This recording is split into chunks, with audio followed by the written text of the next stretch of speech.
Morning, everybody. Good to be with you here on a Friday. It continues to be hot and dry here in Wisconsin.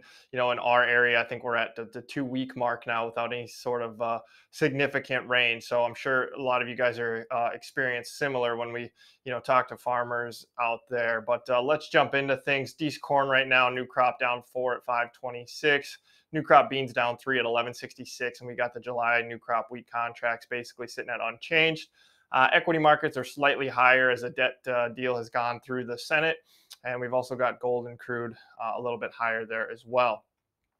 One quick ask for you guys. Hey, we would appreciate it if you leave a comment below. Give us some feedback. Are you liking this content? Are you finding it useful? We got to liven things up a little bit in here. So, down below, just drop a comment. Let us know how things are looking in your area. We really appreciate that. We want to talk beans, and we'll get to that in just a second. We got the drought monitor here week over week. Obviously, things are getting a little bit worse, especially when you look at Missouri, Iowa, really throughout a lot of the Corn Belt. We're starting to pick up some moderate, or slight drought in here. And I think that's obviously adding some support to these markets. Here's our 7-day QPF map. There's certainly rain coverage, but light green obviously isn't anything that significant. And so we're moving along in here without much significant rain.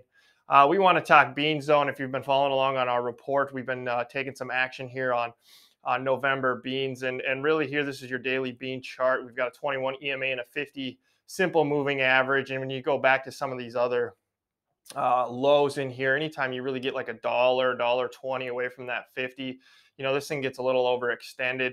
I'm sure many of you know about reversion to the mean. And that's kind of one of the ideas in here, is that this market has just gotten too far away from itself. And we need to kind of have a little bit of a recovery bounce. Here's your weekly chart. And again, you can see just how extended things are in here. Obviously, we have to be cautious going up, as you're going to see some resistance at 12, 12 and a quarter, 12.50. But if you're really bullish beans, I mean, you could argue this thing's got room to run all the way back up to 13. So, we just wanted to keep that in mind. The other thing too is we're starting to get competitive on new crop export prices when you go out to the August and September contracts. And so again, this is going to add some support for U.S. prices in here. You got to think, if you're a global buyer, you want to buy cheap. Just like anything else, it's time to hedge. And beans have had quite the down move in here. This is your 2012 chart. A lot of people want to go back to this year. No, notice one thing I want to point out real quick from a technical standpoint, that 50-day is a lot flatter than what we're dealing with right now. But the point here is in this mid to late June timeframe is when you had the breakout on beans in 2012, and this thing just took off after that. So you gotta be in these next couple of weeks.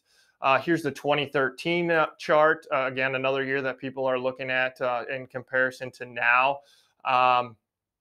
Similar as far as being, much more below the 50-day. But again, that May time frame and June was really the bulk of the move. We do want to point out here, though, that even though this chart didn't turn out to be as bullish as 2012, it took all the way until the end of July, early August before you broke those May lows. So again, our overall point in here is risk to reward, and our viewpoint favors a bounce.